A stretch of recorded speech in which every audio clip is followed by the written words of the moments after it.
belajar untuk kebenaran firman Tuhan, saya belajar juga untuk menyampaikan kebenaran firman Tuhan. Kita bersyukur karena Tuhan itu baik dalam kehidupan kita ya, bahwa Tuhan selalu memberkati kita.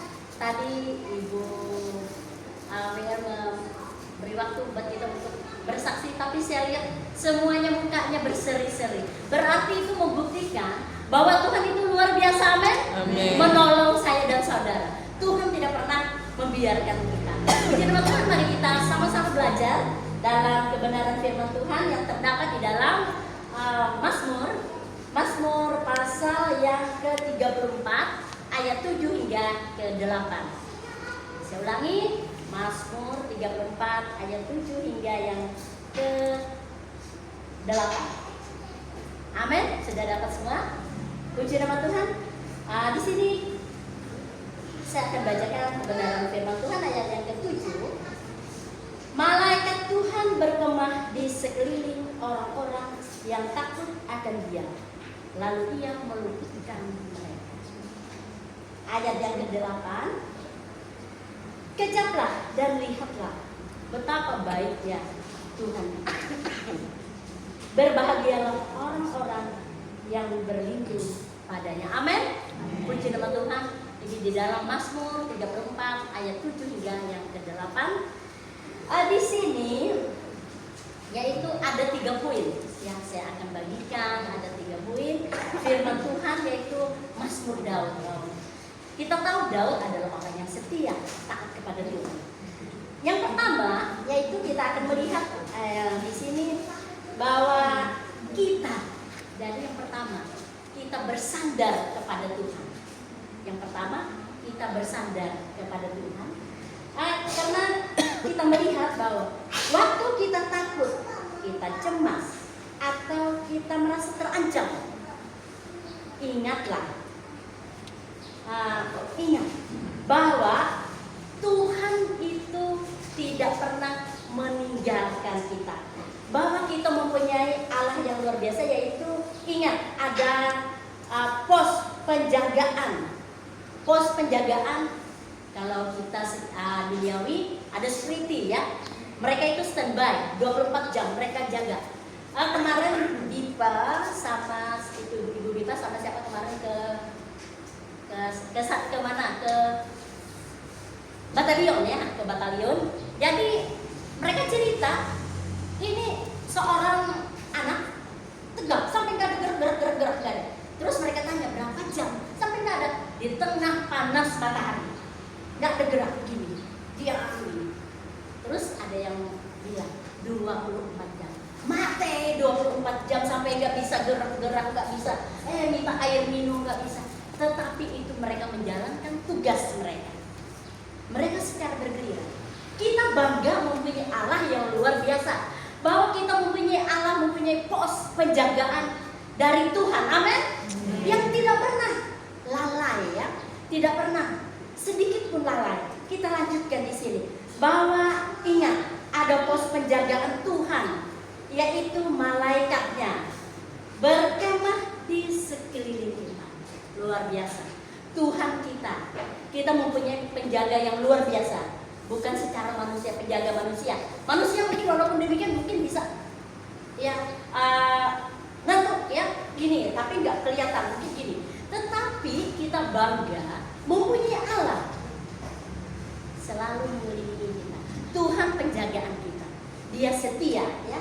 Di sini bahwa selain Tuhan dan juga Tuhan mengirimkan malaikat Tuhan, yaitu berkenan untuk berkemah mengelilingi kita, memagari kita. Luar biasa. Tuhan tidak pernah tidur menjaga orang yang takut akan Dia. Amin.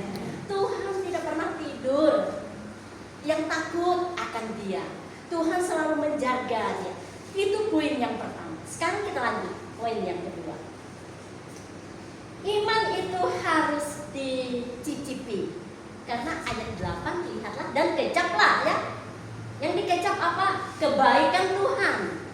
Kita akan melihat di sini. Yang kedua, kita harus melihat iman kita, melihat kita rasakan bahwa Tuhan itu bagaimana dalam hidup kita. Kita akan lihat di sini Jangan hanya dengan kata orang Tuhan itu baik, betul nggak?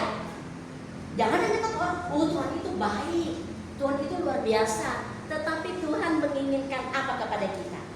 Bahwa juga Daud mengajarkan kepada kita. Daud bilang, kejap dan lihatlah. Artinya ya, kita alami sendiri. Kita mengalami sendiri kebaikan Tuhan itu. Kita tidak tahu kalau kita tidak mengalami, bukan hanya kata orang, tetapi kita merasakan bahwa kita berdoa, kita berseru kepada Tuhan, kita berdoa, Tuhan tolong masalah saya. Saya tidak mampu tanpa Tuhan menyelesaikan. Tuhan selesaikan. Berarti itu sudah kita rasakan, betul nggak? Kita sudah merasakan kebaikan Tuhan itu. Kita sudah cicipi Tuhan itu baik. Kita berdoa buat keluarga kita. Ya, Tuhan saya banyak pergumulan ini buat keluarga saya. Ya Tuhan tolong. Kalau kita nggak berdoa, kita nggak serahkan kepada Tuhan, kita tidak tahu bagaimana kebaikan Tuhan itu di dalam kehidupan kita.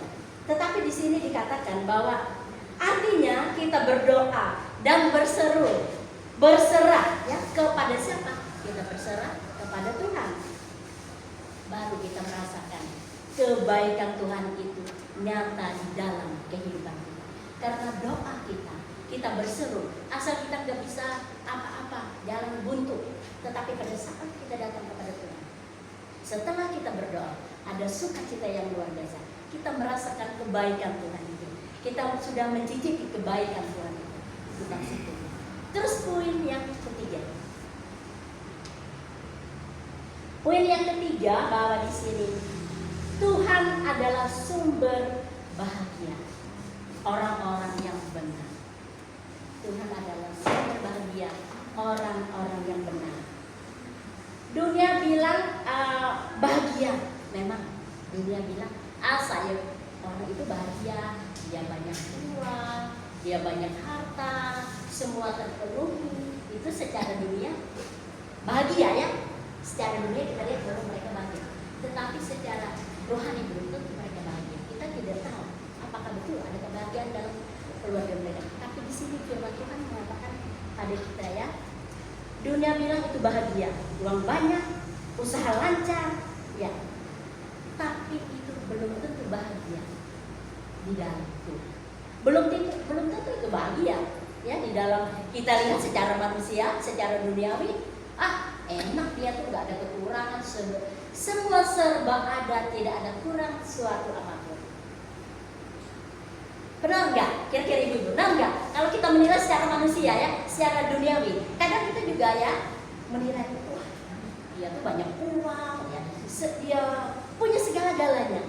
Tetapi kita tidak tahu apa betul di dalam hatinya, mempunyai kedamaian, mempunyai sukacita. Betul atau enggak kita tidak tahu. Tetapi di situ secara dunia, maka kita secara dunia, tapi secara rohani kita akan melihat. Berbahagialah. Bagaimana orang yang berbahagia di dalam Tuhan? Bagaimana ya orang berbahagia secara rohani? Kita akan melihat ya. Berbahagia orang-orang yaitu berlindung kepadanya.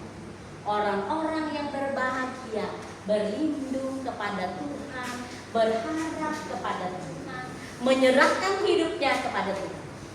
Tadi secara dunia oke, dia ada segalanya, tapi belum tentu dia menyerahkan hidupnya kepada Tuhan. Belum tentu dia berserah penuh kepada Tuhan. Tetapi orang yang bahagia menurut rohani, secara rohani, yaitu menyerahkan hidupnya kepada Tuhan. Serahkanlah hidupmu sepenuhnya kepada Tuhan. Itu yang dimaksud oleh Tuhan. Bahagia yaitu adalah bahagia yang sejati kalau kita serahkan kehidupan kita kepada Tuhan sepenuhnya, bukan separuh-separuh. Jangan kalau ada masalah, oh Tuhan, kenapa masalah saya begini besar, oh Tuhan, kenapa? Minggu depan nggak datang ke gereja saya karena ada masalah luar biasa dalam hidup saya. Gak mampu Tuhan, kenapa Tuhan? Minggu depan nggak datang. Terus sudah hilang masalah, oh sudah masalah saya datang ke gereja, berapi-api datang ke gereja. Iya, jangan demikian. Tapi kita orang-orang ibu-ibu hidup pada saat sore hari, saya percaya kita semua berharap kepada Tuhan, kita semua bersandar kepada Tuhan. Amin. Amin ya, kita percaya kepada Tuhan.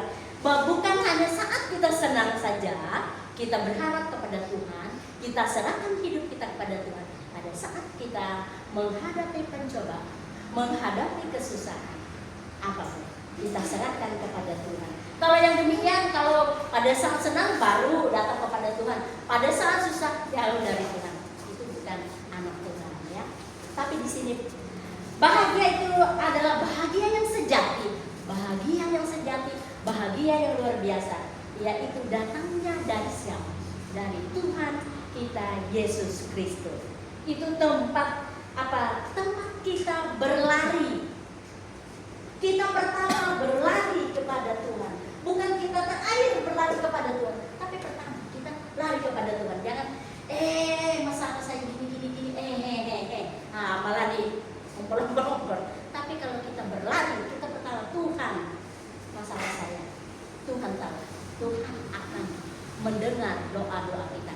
Asal kita serahkan hidup kita kepada Tuhan. Itulah kebahagiaan yang diinginkan oleh Tuhan. Bukan bahagia secara dunia, tetapi dia sih boleh. Kekayaan apa, siapa yang melarang? Malah enak kita ada apa-apa. Jangan bilang firman Tuhan kalau banyak harta kebahagiaan. Enggak, malah bahagia. Tetapi bahagia juga diiringi dengan takut akan Tuhan. Dengan kita dekatkan diri kepada Tuhan. Itulah renungan kita pada saat sore hari ini. Jadi pada saat kita susah, kita tahu bahwa Tuhan akan mengelilingi kita. Jadi ada 3 poin tadi, yaitu dari firman Tuhan yang terdapat dari Mazmur 34 ayat 7 hingga 8. Jadi ada 3 ayat ini. Dan yang pertama yaitu bahagia, Yesaya orang benar. Terus yang kedua, kita dapat melihat bahwa kita dapat merasakan kebaikan Tuhan. Kita melihat, kita mencicipi anugerah Tuhan. Terus ketiga, kita bahagia bahwa kita mempunyai Allah, sumber bahagia, sumber yang benar. Bahagia itu adalah dari Tuhan. Jadi inilah kebenaran firman Tuhan yang saya sampaikan pada